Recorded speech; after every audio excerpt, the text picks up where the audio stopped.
Federation. My name is Evan and I'm the press secretary of Premier Legault and I will be handling this event today.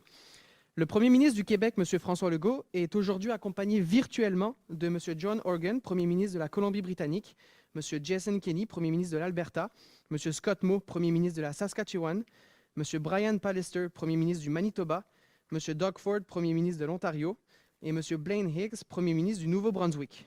Premier Legault will start with an introduction remarks.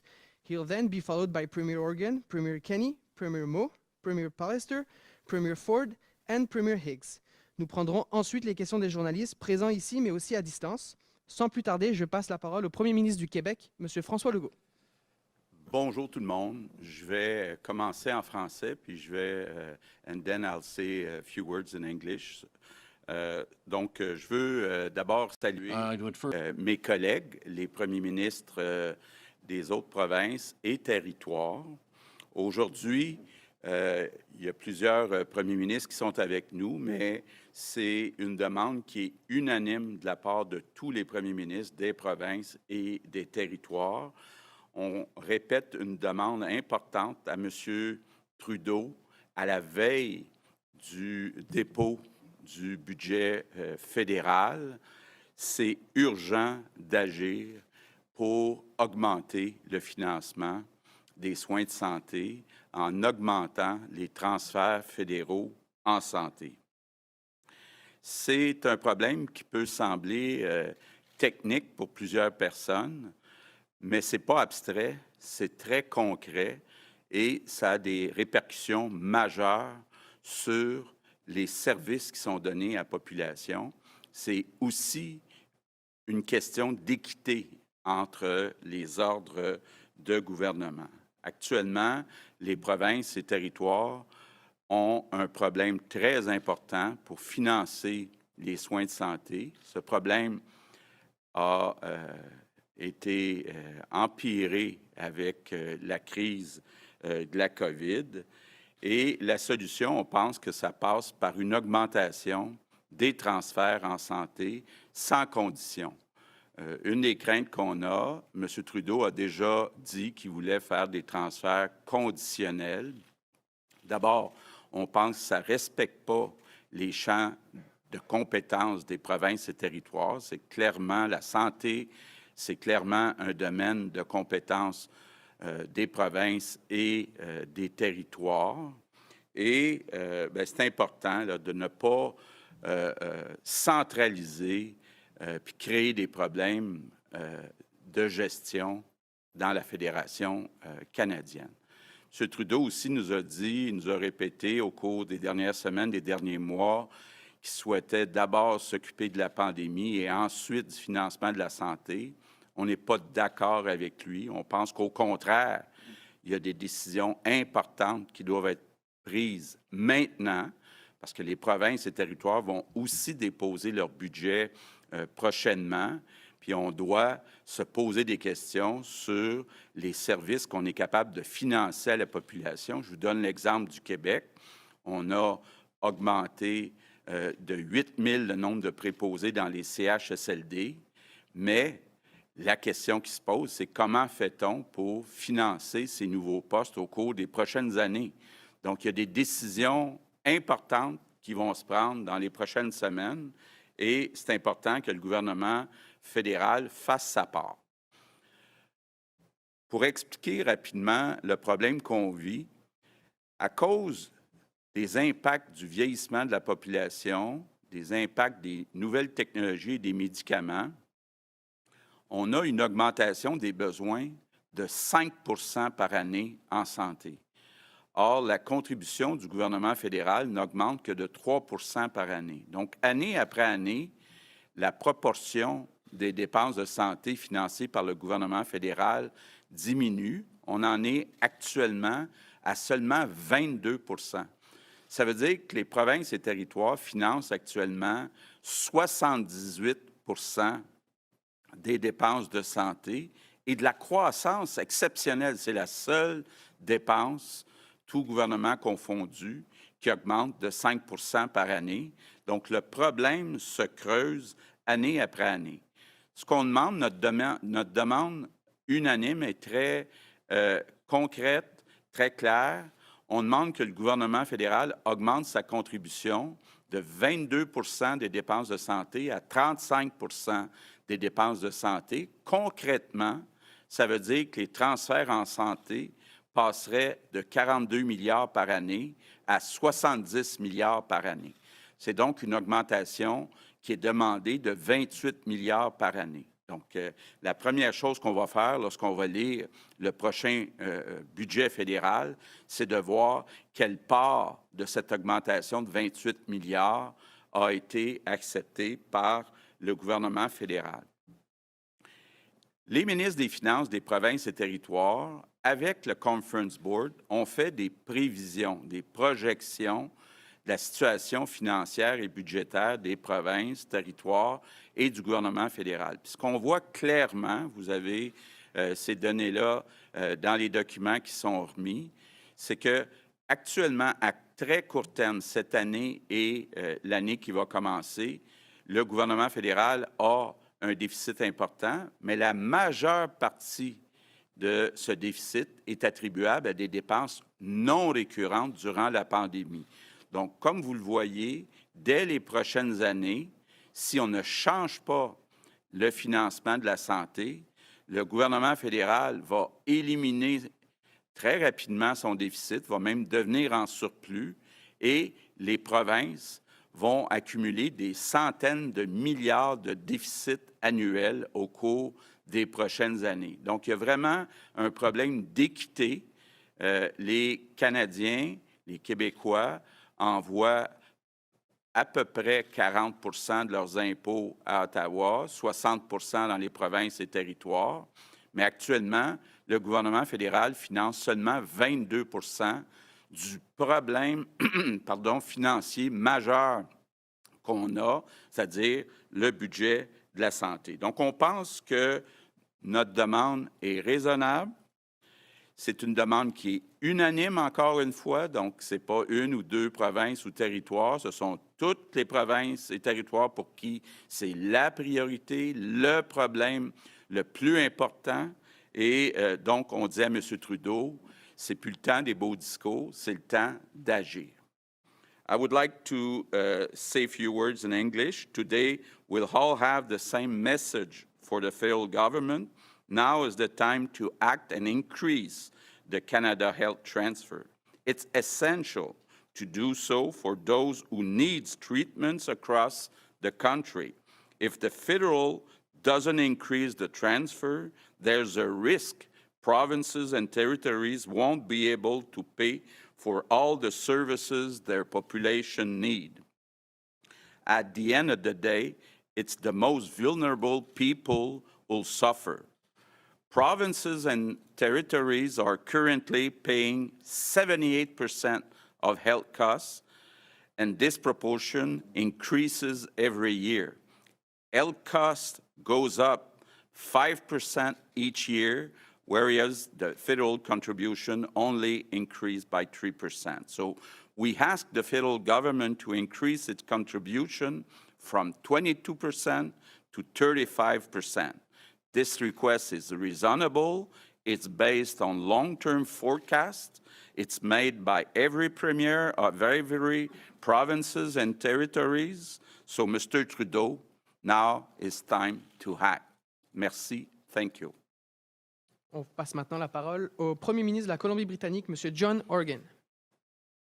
Thank you very much, Premier Legault, for that introduction to the challenges that Merci, Canadians Premier face. ministre Legault, I come to you today pour from the l'évocation traditional portugais territory of the canadienne. Donc, je viens Lekwungen-speaking people, du the territoire Esquimalt and Songhees traditionnel First Nation. I join with premiers from entre across autres, the et je country, me from joins aux different autres premiers ministres perspectives politically, from different travers regions, le with pays, de different différentes régions, challenges. perspectives politiques But et we come différents défis. together with one common On se purpose, rassemble avec to speak directly to un objectif Canadians commun, about de the parler directement aux importance of Canadiens protecting en ce qui est our trait de public health care l'importance de system now and protéger well into the notre future. système COVID-19 de has soins de brought santé maintenant extraordinary et à l'avenir. challenges to Le Canadians COVID-19 a wherever they présenté might des live. défis extraordinaires aux No more Canadiens, peu importe où important is ils the vivent. challenges that's placed on our public health care system. Et donc, It's highlighted the les défis gaps and the aussi shortcomings in the au service de existing soins de formula, santé. and it's led us to bring Et ça nous all of mène us together today à tous to speak with ensemble one voice to the federal government about the challenges that we face today and in the future.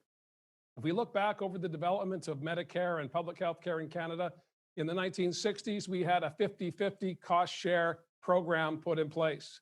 By the 1970s, then Prime Minister Trudeau recognized, as did other premiers, that we needed to have a formula-driven system to put in place to make sure that we could manage the sustainability going forward. Again, in the 1990s and into the early 2000s, with the advent of the Romanow Commission, Canadians looked again at our public health care system, looking to continue to sustain it in the current and in the future. Here we are again at another critical pivot point in the future and the well-being of our public health care system. We have come together united, not because we have the same problems, but because we have one common purpose, and that is to protect and preserve public health care. If we can't look at this issue today in the midst of a global pandemic and plan the strategies for tomorrow, next year, and the next decade, we will not be able to meet the challenges as Mr. Legault has laid out for us so eloquently. I believe it's time now to make sure that all British Columbians and all Canadians understand that our public health care system is at risk. It defines who we are. We've seen that graphically over the past 12 months. Were it not for public health care, we wouldn't be in the envious position we are coming out of a pandemic, looking forward to a brighter, more prosperous future. But the costs of COVID-19 are not just today, they'll be for the long term. We have not any idea yet what the long-term costs will be for those who will suffer long-term symptoms from COVID-19. We do not know yet what the cost will be to catch up on the surgeries that have been delayed. Here in British Columbia, in the next 10 years, 1 in 4 British Columbians will be over 65. The impact that will have on our long-term care facilities is profound. We need to develop new programs and new policies for the 21st century. I know the federal government is receptive to these dialogues. I know the federal government is acknowledging the problem. We are here today to say to the federal government, we need to address this issue now in this federal budget so that we can plan here in British Columbia and across the country for the challenges that we all face. I want to thank the federal government for the contributions they have made over the past 12 months. They have been life-saving for businesses, for people, and for communities. But that is a one-time, short-term fix to what has always been a long-term problem. Since I joined the Council of Federation in 2017, every conference we have has focused on the health transfer. And so before COVID, we recognized the challenge. COVID has brought it into graphic light. It's stark, it's profound, and we need to take action. We're here today appealing from every corner of the country to our federal government to acknowledge that in the coming budget. If they do so, Canadians will be grateful, because this is not about governments, it's not about orders, it's not about fiscal federalism, it's about services for people. And the only way we're going to meet the expectations, the legitimately high expectations of the citizens that we serve, is by having a cost-sharing formula that's closer to 50-50 rather than 78-22. Thank you, Premier Horgan. And now it's time for Premier Kenney from Alberta.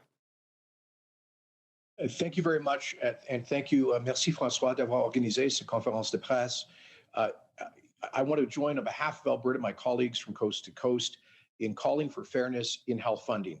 One of the reasons I understand the federal government has wanted to reduce its share of healthcare funding is because for many years, provinces did let health inflation run sometimes out of control. There were year over year huge increases in spending, and understandably, the federal government took a position that it had to see greater spending control efforts on the part of the provinces. I think that was an entirely reasonable position, but we have seen those efforts. I can say that here in Alberta, we've made some really tough decisions.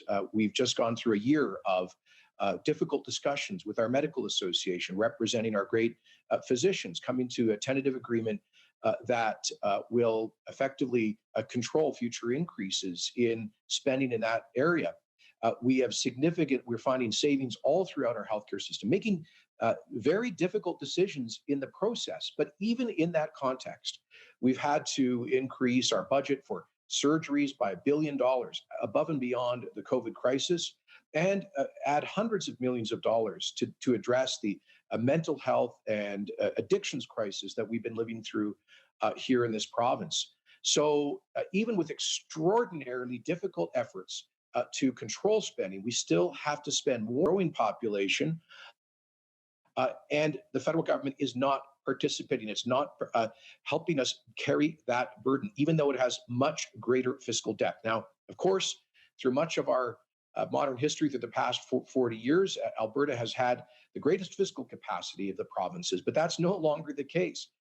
With 5 years of economic adversity and stagnation, with the collapse of energy prices last year, we are posting record deficits, and we do not have unlimited resources. We want to be able to continue to share with the rest of the country, but for that part of the bargain to work, we need the federal government to do its part of the entire balance within the federation. If the federal government wants to say that it's playing a meaningful role in healthcare, then this is the opportunity to do so in this upcoming budget, in the COVID context, when health matters more than ever. So I do join my colleagues in right across the geographic and political spectrum in this federation and calling for fairness in federal funding for healthcare. Thank you, Premier Kenney. Now, Premier Scott Moe. Thank you very much, and I'm pleased to be participating with my colleagues across the country in this very critical discussion at this very critical time. And I agree with Premier Kenney. This is an opportunity for the federal government to participate to a much higher level and a more equitable level in providing health care for Canadians from coast to coast to coast. Ladies and gentlemen, there is no doubt that the pandemic has put an unprecedented strain on our healthcare systems across Canada. We have seen a heroic response from those working in healthcare, in particular those that are working on the front lines of in our healthcare facilities. They have stepped up day after day after day, often at times with a great degree of risk to themselves personally. And they have done this to care and to protect for the ones that we love, for our family members. And we are very grateful for their professionalism, for their courage, and for their commitment. At the same time, we have seen patients and families struggling during this pandemic. Some are dealing, yes, directly with the COVID-19 virus and its ultimate impact. Others are waiting, often in pain and frustration, for surgeries, for procedures, for other tests that have been delayed in our healthcare system due to COVID-19. But the challenge of our healthcare system is experiencing today are not solely due to the pandemic. Healthcare across Canada was under pressure prior to the arrival of the COVID-19 virus, and we need to address those pressures, and we need to do so immediately. And that speaks to the opportunity that we have before us here today, because quite frankly, Canadians deserve better. Canadians deserve a healthcare system that is there when they need it, a system that is well funded and is supported by both levels, both orders of government in this nation, not one that is propped up entirely by the provinces and the territories. And it should not take a pandemic to get us to this point. It shouldn't take a pandemic to get the attention of the federal government on this important topic. The fact is that premiers have been pleading with the federal government for literally decades now to come to the table as a full funding partner. But year after year, decade after decade, the federal share of healthcare funding in this country, it has continued to shrink. Today, provinces and territories cover close to 80% of all of the healthcare costs that is delivered to Canadians, while providing 100% of the healthcare delivery services. The federal government will talk about strategies and standards and other agreements, but these are, to this point, for the most part, just words.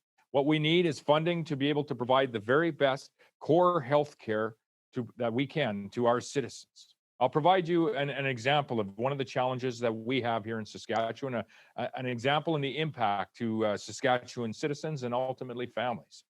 Prior to COVID-19, Saskatchewan was committed to achieving a maximum 3-month wait time in our surgery wait times by the year 2030.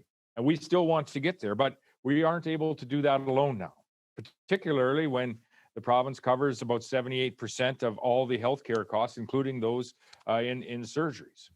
In March of 2020, we canceled all elective surgeries, except for the most urgent procedures, and that was due to the COVID-19 pandemic. That allowed our surgical wait list to climb up to about 30,000 people. That's 30,000 families that are waiting for a loved one to have their surgery here in the province. It's an extremely difficult decision to make, to pull back on those surgeries last spring, and we knew it would have a direct impact on people's life. lives. As I said, our wait time has increased by about 20%. But since March, we're down about 19,000 surgeries compared to last year. The number of patients that are now waiting longer than 6 months has grown to about 81% of patients. And again, those are family members that are waiting. And the number of patients that are waiting more than 12 months is over 200% higher than it was just a year ago. And that is the impact of COVID on families in our province and quite likely across the nation. Saskatchewan is committed to continuing to address the backlog of surgeries that we are experiencing here and reaching our pre-COVID wait time targets that we had, and we're committed to doing that as soon as possible. But this is going to require a significant investment in the tens of millions of dollars in each of the next 3, 4, and 5 years. And this is at a time when our economy is still recovering from this pandemic that we have all experienced in Canada and around the world. And in the meantime, we have citizens, Canadian citizens, that are continuing to wait, and they suffer often from the impact of these delayed surgical opportunities. This is unacceptable, and all the more because we feel it is most certainly avoidable. We can fix this if we work in partnership in this nation. It's time for the federal government to join the provinces and the territories to create a health system that responds to the needs of all Canadians, a healthcare system that is patient-centered, not just pandemic-centered. Thank you. Thank you. Premier Brian Pallister from Manitoba. It's an honor and privilege to speak to you from the Manitoba Legislative Assembly on Treaty 1 land and the homeland of the Métis Nation, and to tell you that I think the biggest problem that Canadians can relate to and understand as a consequence of our failure to get this partnership established and strengthened is the wait times that Canadians are enduring. According to the Canadian Institute of Health Information, before COVID struck us, the wait times had grown in the last 20 years by about 2.5 times, meaning you used to wait from general practitioner to treatment about 2 months. Now you wait closer to 6 months. That is unacceptable. Those personal impacts are very, very real. And if you yourself aren't waiting for a test or treatment right now, I expect you know someone who is, and you know how painful and how vulnerable that experience may make people feel. The 1 million+ Canadians that are waiting right now know, and the empathy needs to be felt by all of us. At my first opportunity as a newly elected premier half a decade ago at a premier's meeting, I raised the example with the Prime Minister of a young woman who felt a lump in her breast and then realized that she was frightened immediately, and they then decided that they needed to consult with a general practitioner. They waited. Every day they waited was painful. Every day for her children, for her partner, was full of fear. And then they were referred to a specialist, and they waited again. And then they were referred to a test by the specialist and waited again. And then they waited for the result of the test. And then they sat down with the specialist, who looked across the table at this couple and said to her, "It's too bad we couldn't have caught this sooner." That's the problem on an individual level that we're facing. We're losing people because of our failure to get health care to people sooner. And we need to change that. When I raised this story, a true story, with the Prime Minister, he looked across the table at me and said, "I'm not your banker. I don't need a banker." We don't need a banker. Canadians don't need a banker. We need a partner. We need a partner on healthcare. This isn't the Prime Minister's fault, except if he ignores the problem, and then it becomes his fault. And all of us will pay the price for that. We need a Prime Minister who understands the impact this is having on hundreds of thousands of Canadians every single day.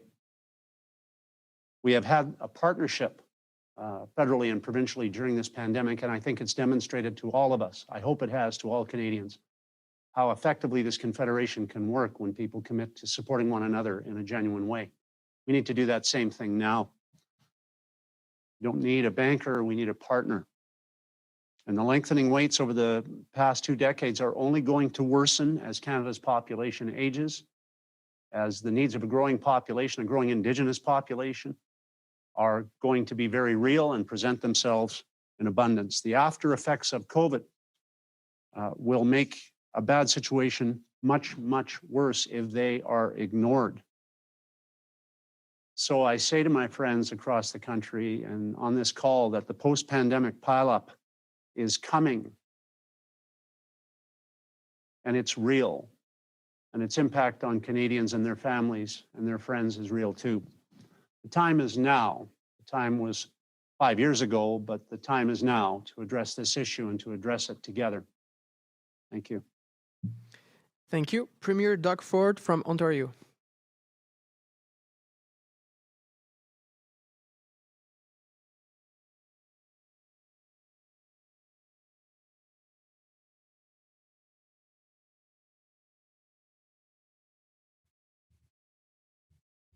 In fact, funding for our health system has hit all-time highs. These investments have supported our frontline heroes. They've helped keep our people safe. Now, as we're waiting to get more supply from the federal government, we're laser focused on getting vaccines into arms. Yesterday alone, Ontario administered over 30,000 doses, a new daily record. That's 30,000 more people who are better protected against this awful virus. Friends, when we finally turn the corner on this pandemic, there'll be two top priorities ahead of all Canadians. We need to rebuild our economy and restore our health system. Ontario is already laying the groundwork to jumpstart our economy. But mending a health system that's already stretched to its limit will be no easy task. Wait times for backlog surgeries are growing. That means more people waiting longer for key surgeries, waiting longer for cataract surgeries, waiting longer for knee replacements. And too many people are struggling with their mental health. And our long-term care homes, neglected for decades, are in desperate need of more support. But folks, here's the good news. If the federal government works with the provinces, if Team Canada comes together, there's nothing we can't do. My friends, a lot of numbers get thrown around when we talk about the Canadian health transfer. But let me make this very clear for Canadians by looking at long-term care. For every long-term care resident, Ontario provides $76,000 each year and growing. The federal government's latest proposal would only provide $2,500. You heard me right, $2,500. The math doesn't work. In Ontario alone, 40,000 seniors are waiting for long-term care beds. We're adding beds as fast as we can. In fact, we expect 30,000 more beds starting in 2022. And we're the first province in Canada to commit to providing 4 hours of care to residents. But meeting this commitment will take time as we recruit and train more nurses and personal support workers. Just imagine what we could do together if the federal government stepped up as a true funding partner. We could build beds faster. We could train an army of nurses and PSWs that much sooner. Canadians can't keep waiting for better health care. Make no mistake, Ontario will always do whatever is needed to protect our people's health and well-being. And as you've heard from my fellow premiers today, they're also doing everything in their power to protect their residents and improve healthcare in their provinces. But the reality is, no province can do this alone. And now more than ever, we need national unity. We need to be united as a country when it comes to fixing healthcare for all Canadians. Because rebuilding after a once-in-a-century pandemic requires all hands on deck. So I'm proud to join my fellow premiers today to ask the Prime Minister to do what's right and call on the federal government to increase its share of the total healthcare spending to 35% and to maintain this level over time with a minimum annual escalator of at least 5%. It's time for the Prime Minister to step up, to work with the provinces and become a true funding partner. Because when Team Canada works together, nothing can stop us. Thank you, and God bless the people of Canada. Thank you. And Premier Glenn Hicks from New Brunswick. Thank you. First of all, I want to say that I too have very much appreciated the Government of Canada's support throughout this pandemic. However, the Prime Minister has told Canadians that federal funding for healthcare must be increased, but not right now. He says we should wait until the COVID-19 pandemic has ended before negotiating new funding arrangements for healthcare. If this is not the time to talk about healthcare, when would that be? Les gens de New Brunswick ne peuvent pas attendre pour avoir de meilleurs services de soins de santé. Les Canadiens ne peuvent pas attendre. Les Canadiens méritent de savoir que leurs services de santé sont viables et garantis pour que les soins soient disponibles lorsqu'ils en auront besoin. We are now at a crossroads for healthcare in Canada. An immediate increase in the Canada Health Transfer will enable provinces and territories to maintain and secure current services during this pandemic, but also prepare for the challenge that an aging population will bring. We know that the Canadian society is aging, but the pace of this change differs from province to province. New Brunswick population and that of my neighboring Atlantic provinces are aging at a faster pace than all other provinces. An older population means more people requiring more healthcare services. New Brunswick is already seeing the impact of this change. We are falling behind other jurisdictions in our ability to provide important healthcare services.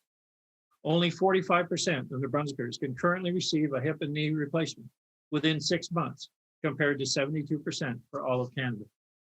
We are currently investing significant dollars to get to the national standard. We are focused on delivering quality of aging care services that exceed national standards and allow seniors to live where they want to and live there longer. We must recruit and retain the next generation of doctors, nurses, and other healthcare professionals who will deliver these services and care for our people.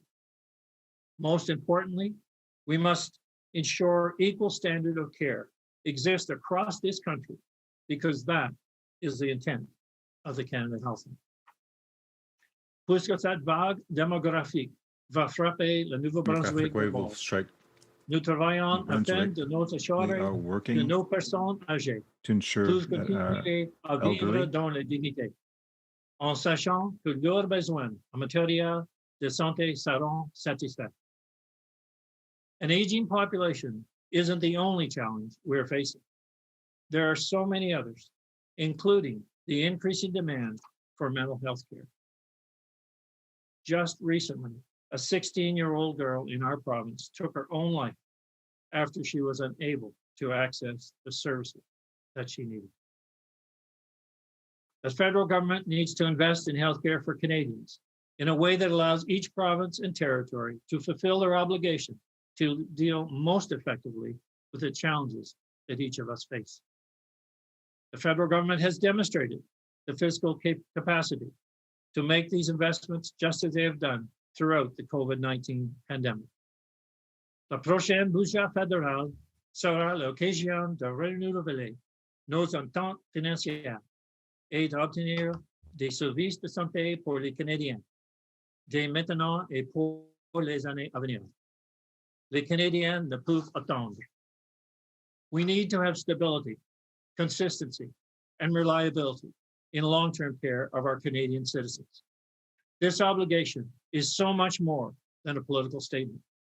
And every provincial and territorial leader are fully aligned on this request. This is about protecting what Canadians value more than anything else, our national healthcare system. Thank you. Merci. Merci. Et un mot de conclusion du Premier ministre du Québec. Oui, donc je veux remercier mes collègues, les premiers ministres des autres provinces et territoires, d'avoir accepté de livrer ce message unanime aujourd'hui. On a tous la même priorité, c'est-à-dire financer les soins de santé de façon correcte. C'est la priorité non seulement des premiers ministres, mais la priorité de nos citoyens. Notre demande est claire. Le gouvernement fédéral doit faire plus. Il a les moyens de faire plus. On demande donc que la contribution du gouvernement fédéral passe de 22 % des soins de santé à 35 % des coûts en santé dans les provinces et territoires. So I want to thank my colleagues from provinces and territories. The message for the federal government is clear, and it comes from coast to coast. Our health system faces a financial problem, a major financial problem, and the federal government has the solution. We must increase health transfer from the federal government from 22% to 35%. Ottawa can and must do its part. Thank you. Merci. Nous allons maintenant passer à la période de questions. We will now take questions from journalists. Pour celles et ceux qui sont présents virtuellement, veuillez s'il vous plaît lever la main sur votre application. So for those who are present virtually, please raise your hand on the application. Vous êtes très nombreux aujourd'hui sur l'application, donc on vous demanderait s'il vous plaît de faire ça le plus rapidement possible. On ne pourra pas prendre toutes les questions et on va limiter donc à une question par journaliste uniquement sur le sujet du jour. There are many of you today, so we won't be able to take all questions. So please limit yourself to one question per reporter and only on the topic of the day, please. Et please clearly indicate to whom your question is directed to. On va débuter d'abord par les journalistes présents ici. On va avoir Marco Beller-Cirino du Devoir. Oui, bonjour à vous tous. Vous n'êtes pas sans savoir, messieurs les premiers ministres, que le déficit anticipé par le gouvernement fédéral cette année s'élèvera à environ 330 milliards de dollars. Vous réclamez aujourd'hui l'injection de 28 milliards de dollars supplémentaires par année, indexés. Que se passera-t-il si le gouvernement de Justin Trudeau vous dit non? Est-ce que les provinces vont augmenter leurs taxes et leurs impôts? Est-ce que ça milite notamment en faveur d'une révision, Monsieur le Premier ministre de l'Alberta, Monsieur Kenney, de la formule de péréquation? Qu'est-ce qui va se passer si Monsieur Trudeau vous dit non? Bien, je peux peut-être commencer, puis ensuite laisser la parole à Jason. Bon, d'abord, ce qui est important de dire, c'est que le déficit actuel du gouvernement fédéral, la majeure partie est non récurrente. Donc, vous avez dans le communiqué de presse une projection au cours des prochaines années, puis vous voyez que très rapidement, il y a une forte diminution du déficit prévu à Ottawa, mais une forte augmentation du déficit prévu dans les provinces. Donc, ce qu'on voit, c'est qu'à moyen terme, si le gouvernement augmente ses transferts fédéraux de 22 à 35 %, il y aura équité, c'est-à-dire que le déficit prévu, qui éventuellement devient surplus au fédéral, sera comparable dans les provinces et territoires et dans le gouvernement et du côté du gouvernement fédéral. Donc, c'est vraiment l'équité. Il faut être très prudent parce que la grande partie des dépenses qui ont été annoncées en 2021 puis 21-22 par le gouvernement fédéral sont des dépenses non récurrentes. Premier Kenney. Oui, et évidemment, je suis d'accord avec François à cet égard. Nous n'avons aucune intention d'augmenter les impôts, particulièrement parce que nous sommes dans une récession historique maintenant qui est particulièrement grave en Alberta à cause de chute des prix de l'énergie l'année dernière, qui a créé un déficit ici de presque 20 milliards de dollars qui est sans précédent. Mais cela étant dit, vous avez soulevé la question de péréquation. Ça, c'est une autre question que, évidemment, on va continuer à lutter pour équité fiscale. Cette province a contribué plus de 600 milliards de dollars depuis l'année 1960 au reste du Canada au reste de la fédération.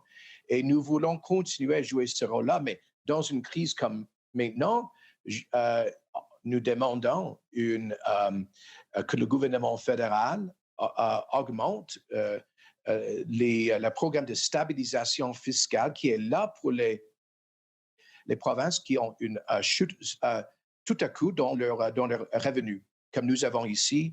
Et j'apprécie l'appui de toutes les autres provinces à cet égard. Merci. On va passer à Raphaël Pirot de l'agence QMI. Bonjour, M. Legault. Je me demandais, en fait, concernant la stratégie de vaccination pour le vaccin d'AstraZeneca.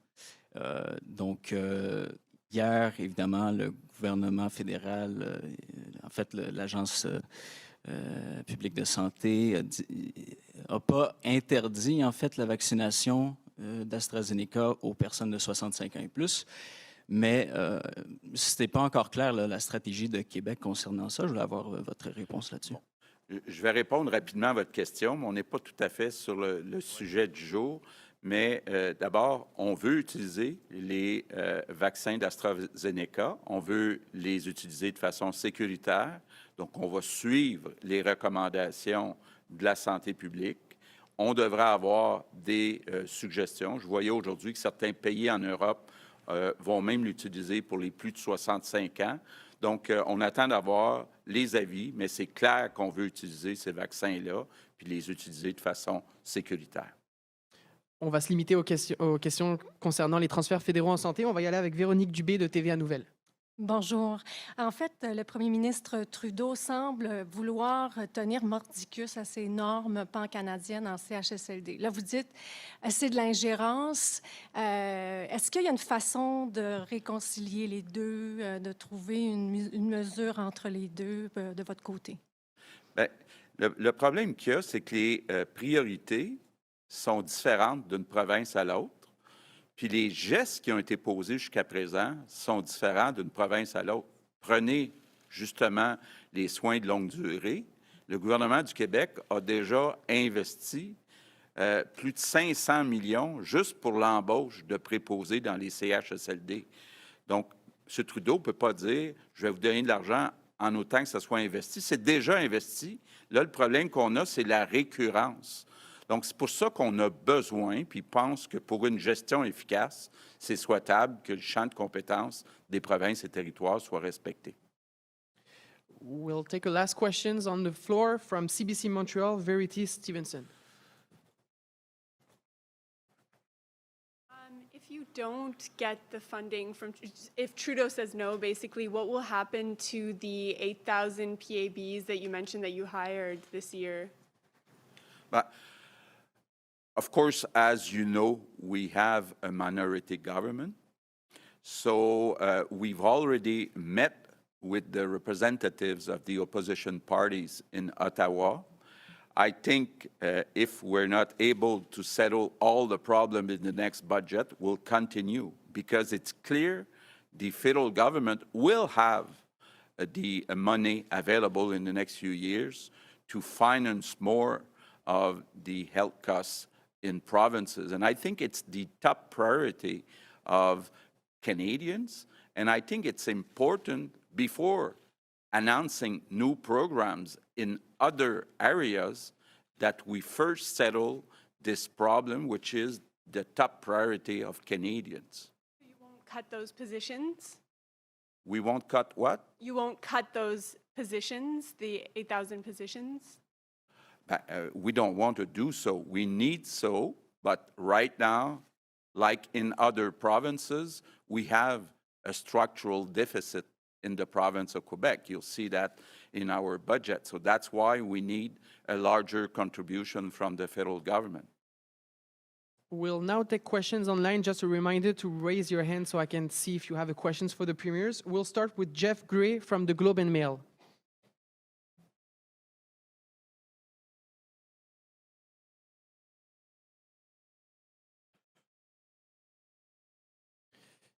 Can you hear me now? Sorry about that. Yeah.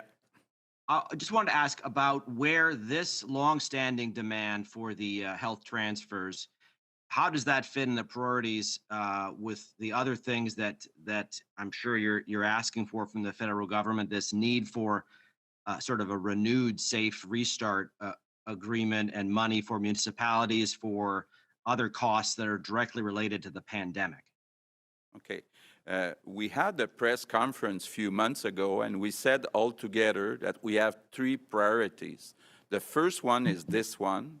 The second one is the one that was mentioned by Jason about a stabilization program to help provinces having a drastic drop in their revenues. And the third one is about infrastructures, including in large cities like in Toronto. So these are our three demands to the federal government, but the top one and the one we're talking about right now is about increasing the financing for health costs. As a follow-up to that, just would you counsel doing something that the UK has said it's intending to do, which is the largest corporate tax increase the UK has had in decades, in order to pay for this healthcare increase? But as you see in the projections that we gave to you in our press release, we forecast and we use the assumptions of the conference board that the federal government will eventually be in a surplus position. So I think that it's important that this surplus be used for the top priority of Canadians, which is health expenses. We'll now go to, Jason Kenney. On that one, Yeah. Sorry, Francois. Just to say that actually here in Alberta, we recently reduced taxes on businesses because we're not just dealing with the pandemic and the health crisis, but also with the largest recession in nearly a century. It's hit us especially hard here. And we need growth. We need investment for both the provincial and federal governments. If we're going to get our way out of these COVID era deficits, we need economic growth. So at least I'll speak for Alberta. We don't think that raising taxes and deterring investment would be the right approach.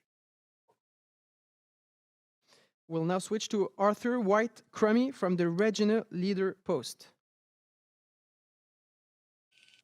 Hi, thanks so much for the time. This will be sorry, I have a bit of a stutter for the Saskatchewan Premier Scott Moe. I just wanted to ask, how do you feel with regards to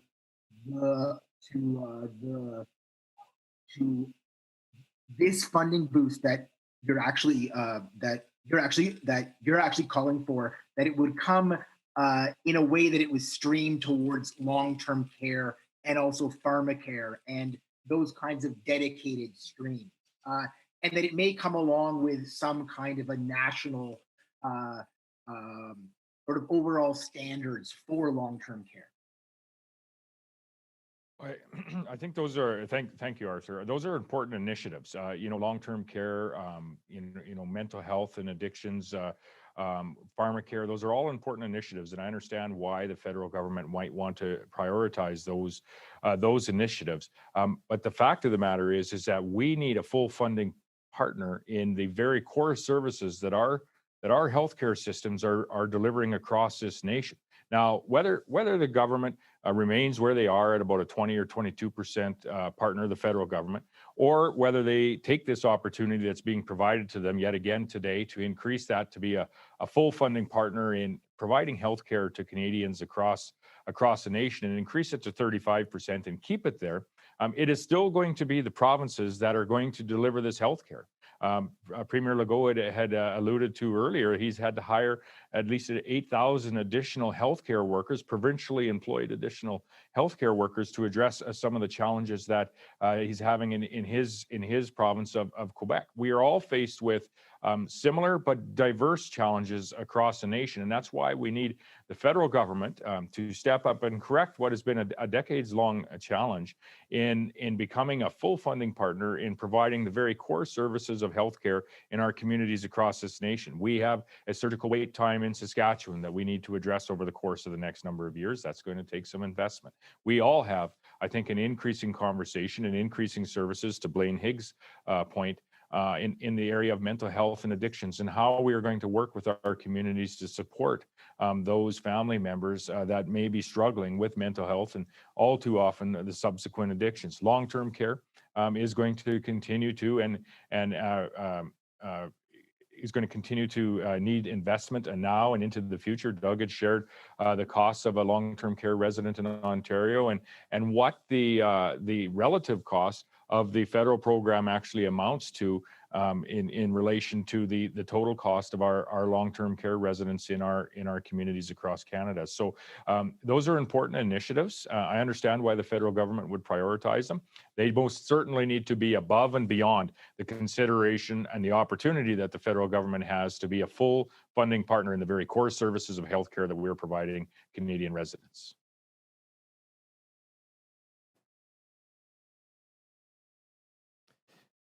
We'll go with Louis Bloin from Radio-Canada. Oui, bonjour. Une question pour M. Legault, mais les autres premiers ministres peuvent répondre également. M. Legault, à Ottawa, il y a beaucoup de rumeurs d'élections printanières au niveau fédéral. D'abord, je voudrais savoir si vous pensez que c'est le bon moment en temps de pandémie, alors que tous les Canadiens ne sont pas vaccinés, de tenir une élection. Mais concernant vos demandes sur les transferts, avez-vous l'intention de vous faire entendre pendant une éventuelle campagne électorale, profiter de cette occasion-là pour répéter vos demandes? Bon, évidemment, notre souhait premier, ça serait que M. Trudeau réponde positivement à notre demande dans le budget qui va être déposé dans les prochaines semaines. Si ce n'est pas le cas, bien, on va poursuivre, on va continuer à faire nos demandes. Puis s'il y a une élection fédérale, bien, effectivement, on interpellera tous les partis d'opposition. Déjà, j'ai eu l'occasion au cours des dernières semaines de rencontrer tous les chefs des partis d'opposition à Ottawa pour leur faire la même demande. Et donc, il y aura un débat, mais je ne me mêlerai pas de la stratégie là, puis du moment où il y aura une élection à Ottawa.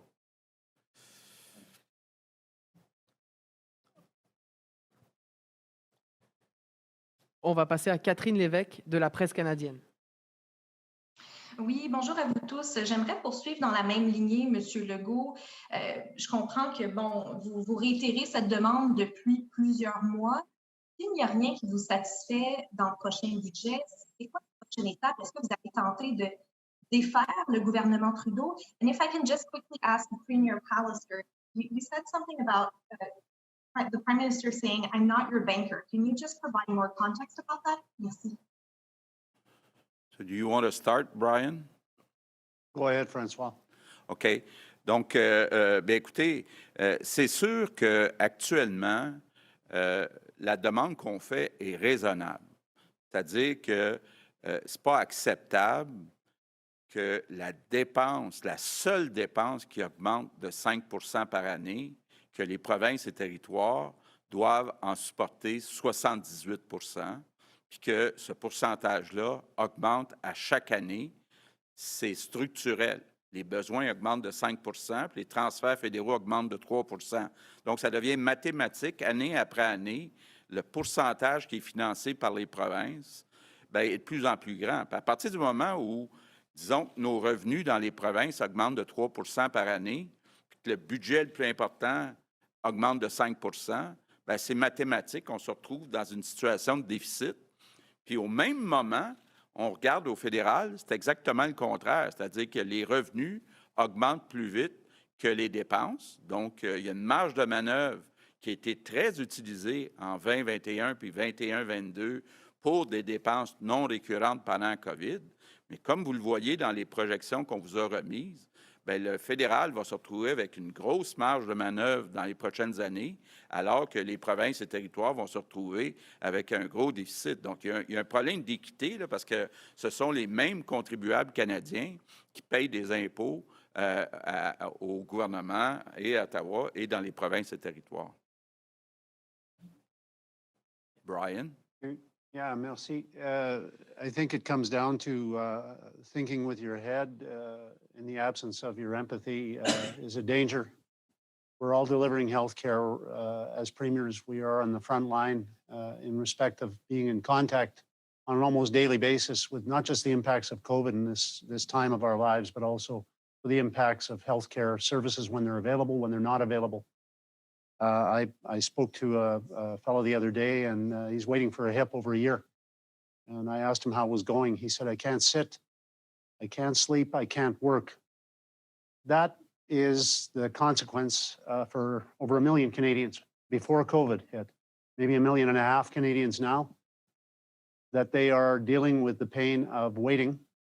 We need to understand that. I don't know why any prime minister would not understand the importance and urgency of dealing with this issue. I don't know why any prime minister would not want to partner with the premiers on something as important as this. I don't know why any prime minister would want to run in the next election on the platform of making wait times longer.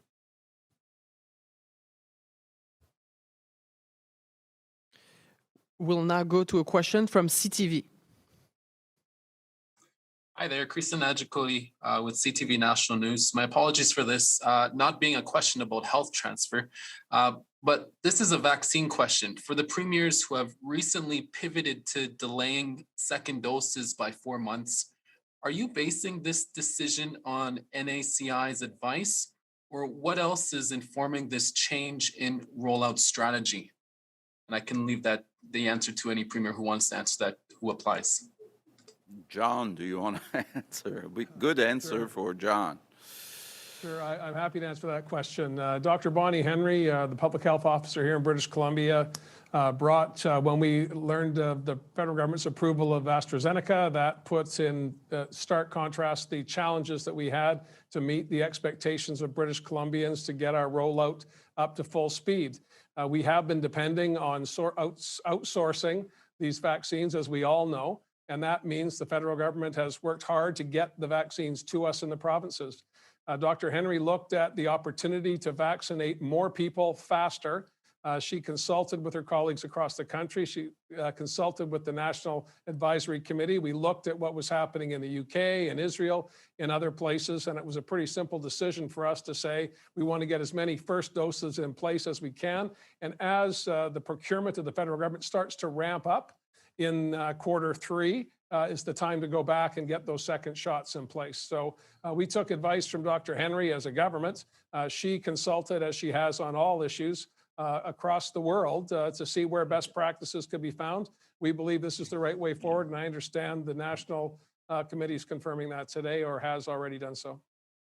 And I'll, Jason, here just reiterate that, you know, I've asked our Chief Medical Officer, Dr. Hinshaw, to take a very serious look at this some time ago when we saw tremendous results coming out of Israel and the United Kingdom.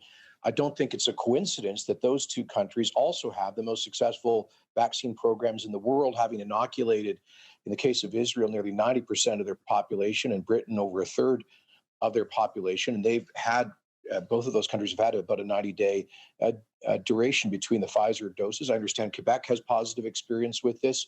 So yes, we've taken on board the advice of the National Advisory Committee. We have our own scientific advisory committee here, but at the end of the day, it's about, look, I think John's being a little too generous there. I do not think it's acceptable that Canada is 44th in the world in per capita administration of COVID-19 vaccines. I think it's an embarrassment.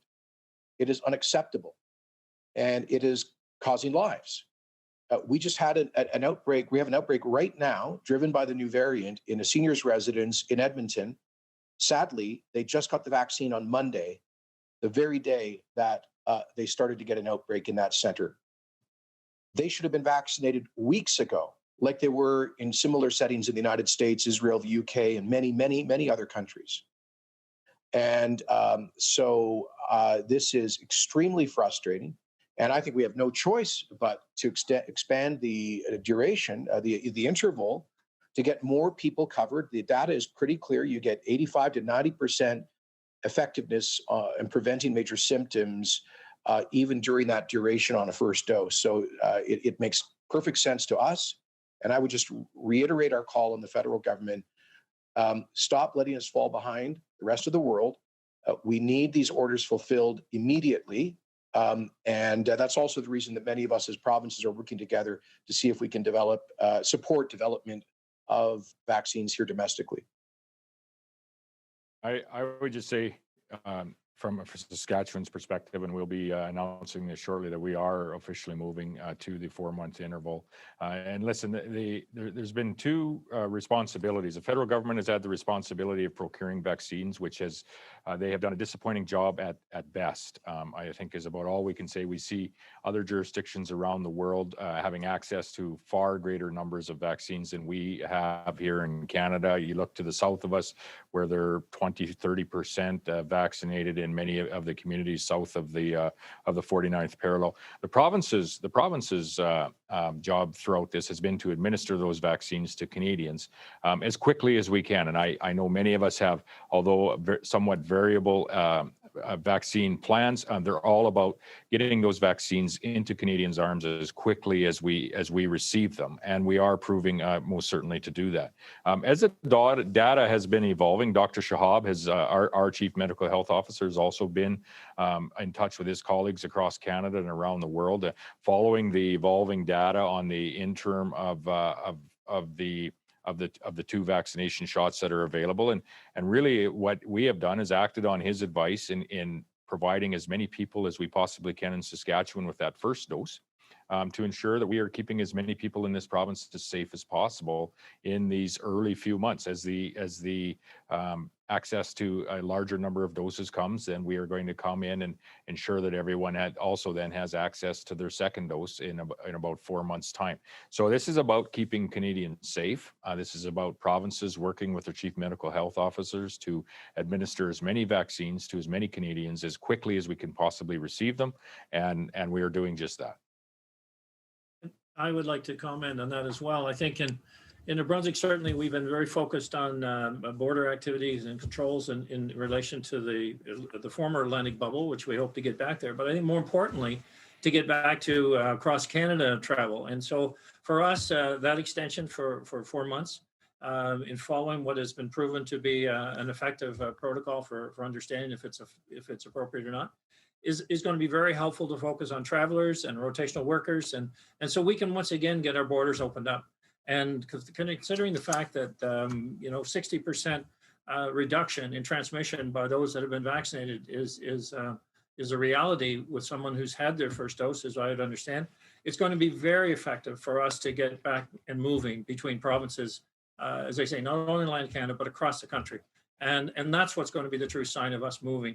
So this is helpful. And I think more vaccines that are coming on the scene, to have Health Canada reviewing those and expediting the process of approval is extremely important, because we're not focused on next fall, as the Prime Minister said. We're focused on this spring and getting ourselves back to normal this spring. And I think we can do that. And that's going to be a challenge for all of us collectively, but it can be done. I'll just throw into this quickly and just say, most certainly early days, we wanted to follow very strictly the manufacturer's recommendations. Science was limited even then. The reality was here and in most provinces, we're working with our most vulnerable people at that stage. We're pleased to say that we've now double vaccinated each of the residents of our personal care homes. But let's face it, this strategy has become necessary as a consequence of an absence of vaccines. So that's why we're pursuing it. If we had the vaccines, we would all be able in the next number of weeks to safely inoculate everyone using the recommended strategies. We're departing from that. The question of whether that's wise or not, our public health experts feel the veils are gradually getting lifted away, and that the science is emerging to say this is the right approach to move towards a earlier herd immunity goal. My concerns go beyond that to we don't even know how long the initial vaccine is going to be effective, for example. So we're going to have to look out further, and that's why I and other premiers are very supportive of the idea of moving towards a more reliable supply chain with some enhanced domestic production manufacturing, science that we can use here to develop a greater security and availability in the future of vaccines when we need it, whether it's this pandemic, booster shots next year, or the next pandemic. We're going to be better served than we have been to date with vaccine being available here to Canadians from Canadian sources. Thank you. We'll go with David Lundgren from Reuters. Yes, good afternoon. Several of you have expressed frustration with the shortage of vaccine supplies. Given that President Biden has said that the US will have enough vaccine for every adult there by the end of May, as we go into June, are any of you considering reaching out to the states directly or to vaccine companies to accelerate procurement? Perhaps, I don't know, Premier Kenney, Premier Moe, you've both expressed your unhappiness today. So Ontario and Quebec are co-chairing a interprovincial working group on potential domestic supply. This is what Brian was just referring to. There are a number of efforts in the country. There's 2 here in Alberta, other provinces that are at various levels. Most of them are at stage 1 trials. And we are doing our due diligence on those projects, on their feasibility, and whether they have the capacity to actually do large-scale manufacturing, what the cost implications would be, et cetera. And we're expecting a report back from that working group in a couple of days. Very early on, I asked our health folks if there's anything we could do to pursue acquisition from outside the country, for example, of vaccines that the federal government had not contracted with yet.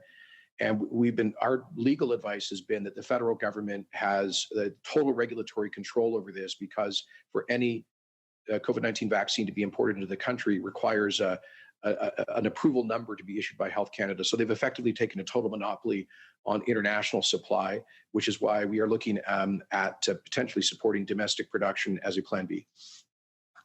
I would just add to that from Saskatchewan's perspective and agree with Premier Kenney with respect to attempting to procure vaccines outside of the nation has proved to be very challenging and to some degree a little bit of a Wild West environment. We've turned our focuses as premiers individually, but also as premiers collectively through the Council of Federation table as well, is to ensure that we are overturning every stone, if you would, to look at what domestic capacity we have, what potential domestic capacity we may have to not only, to Brian's points earlier, to not only address some of the challenges that we see in the next 2 to 3 months, 6 to 12 months, but also, potentially as we go through the next number of years living with COVID and potentially even another pandemic at some point in time. And so we have really turned our eye to ensure that as premiers, we are doing what we can to enhance our domestic supply, to ensure that we can serve Canadians better through not only the next few months, but the next number of years, and never find ourselves in this type of a situation again, where we are looking around the world to procure vaccines, ultimately with very disappointing results on behalf of Canadians, and has brought us to the position where we're talking about 4-month intervals, for example, for the vaccine supply that we do have. Premier Pallister? Yeah, I'll just butt in, I guess, again, and just say, thanks for raising this issue. It's very important. The premiers established and their health ministers and governments joined together in a pan-Canadian pharmaceutical alliance some years ago. And we need to understand that this constitutionally isn't an area that normally is inhabited by the federal government. So as we move forward into the coming year and years, we're going to have to do a better job of buying together in a cooperative manner. If we can have Canadian domestic production, that's most certainly going to help us. But in addition, in the interim period, I can tell you that Manitoba has a stack of rejection letters from major pharmaceutical companies because, of course, the federal government's orders took precedence over our own. But we're going to persist on that front. And we are reaching out also to United States governments at the state level to see what we can do to cooperate there, too. We build things together with the United States. It's a great relationship. We need to look at strengthening it. It's been put to question in recent years, but it needs to be strengthened and supported by us and by our border neighbors as well. So there are opportunities, I think, to help us push some holes through when it is safe to do so as soon as possible, to rekindle that strong, close relationship we have across the country with our American partners. And this is one of those opportunities where we can do things together better, open the border sooner rather than later as a consequence of doing those things. From British Columbia's perspective, I, of course, support my colleagues around the table about reinvigorating our life sciences sectors, not just here in BC, but indeed across the country. We have here in British Columbia groundbreaking work being done on therapeutics. AbCellera, a company just launched here in British Columbia, very successful with therapeutics for COVID-19. And I know in Quebec, Ontario, and Alberta, the larger provinces have a really, really robust life sciences sector. This is opportunity arising from the challenges of an absence of domestic production. And I think all of us have been talking for months now about how we can kickstart our economic recovery by focusing on those opportunities that have been presented by COVID-19. And this is one of them. In addition, we have a very obviously strong relationship. The Rocky Mountains cuts us off from my colleagues east of me, and we have a good north-south relationship with Washington, Oregon, and California, Yukon Territory as well. And combined, we make up the 5th largest economy in the world, largely, of course, because of California. So we're looking all the time at trying to build relationships here in British Columbia. As a small, open economy, we need to have relationships everywhere. But in this instance, we've depended overly much on the federal government. Jason's quite right.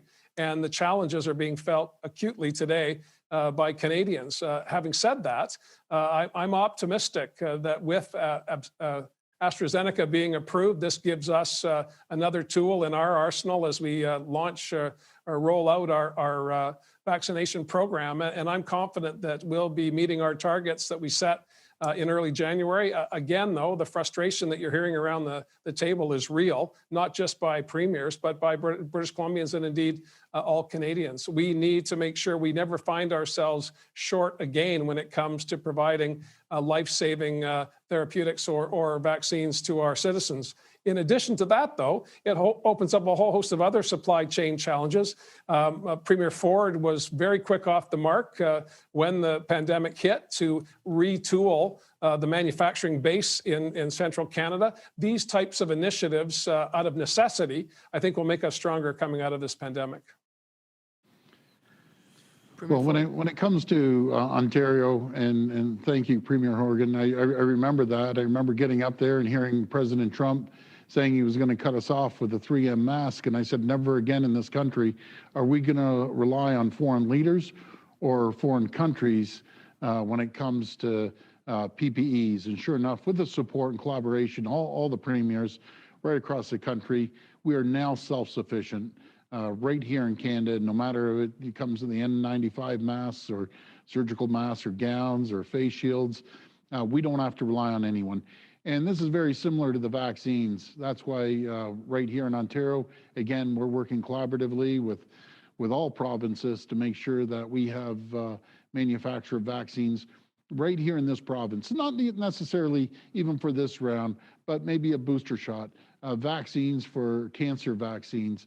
But again, you really see who your friends and foes are. Our closest ally in the entire world, our closest friend, United States. I thought I'd see a little bit of a change with the new administration, but again, it's every person for themselves out there.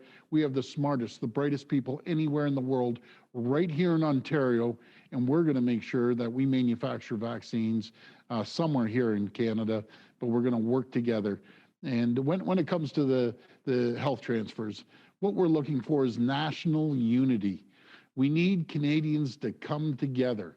And that's what we're asking for, because when we're united, no one can stop us, no matter if it's making PPE, no matter if it's making vaccines, but we need a united Canada. And hopefully we're going to be able to get this agreement worked out with the federal government and the Prime Minister. Maybe I will add also that for me it's clear it has to be the last time we're in this situation where we have to rely on others for PPEs or for vaccines. So it's probably too late for this time.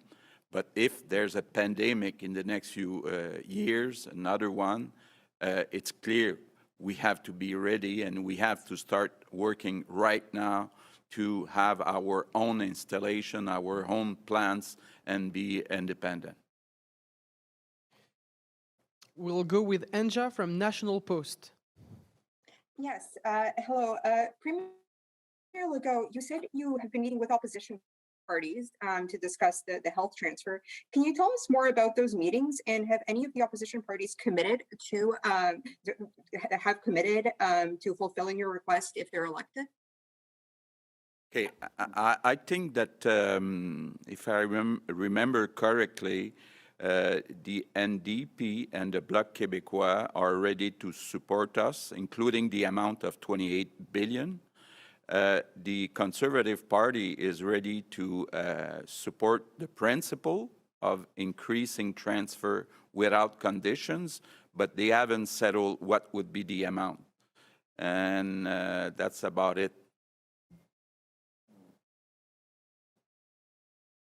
In my conversations with Mr. Singh and Mr. O'Toole, as all of us have been doing, whenever we have an opportunity to speak to federal representatives, we make the case for a new vision, a new pivot to make sure that we have public-funded health care for Canadians now and well into the future. And both of those leaders in my conversations, again, as Premier Legault said, confirmed they understood what we were saying, and I suspect that the federal parliament is pretty much united on this. It's configured with people from across the country. We need vision on this question. We need to make sure that what we have today is better tomorrow, and the only way we do that is if we restart the partnership, and it is not going to be sustainable in its current form. On va prendre une dernière question de Marco Beller-Cirino. Justement, sur vos discussions avec les partis d'opposition à la Chambre des communes, avez-vous l'assurance aujourd'hui qu'ils battront le prochain budget du gouvernement Trudeau s'il n'inclut pas une hausse substantielle des transferts en matière de santé? Je n'ai pas eu ces discussions-là avec les chefs. Là. Tout ce que j'ai eu comme discussion, c'est je leur ai demandé quelle est leur position sur notre demande d'augmenter les transferts de 22 à 35 %, donc de 28 milliards. Ce que je sais, c'est que le Bloc québécois et le NPD sont d'accord avec le montant.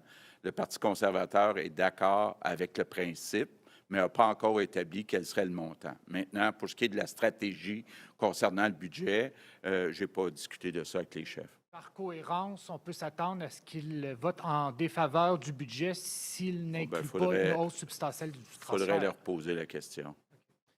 Merci beaucoup tout le monde. C'est ce qui met fin à la conférence de presse. Thank you everyone. Thank you everybody. Thank you.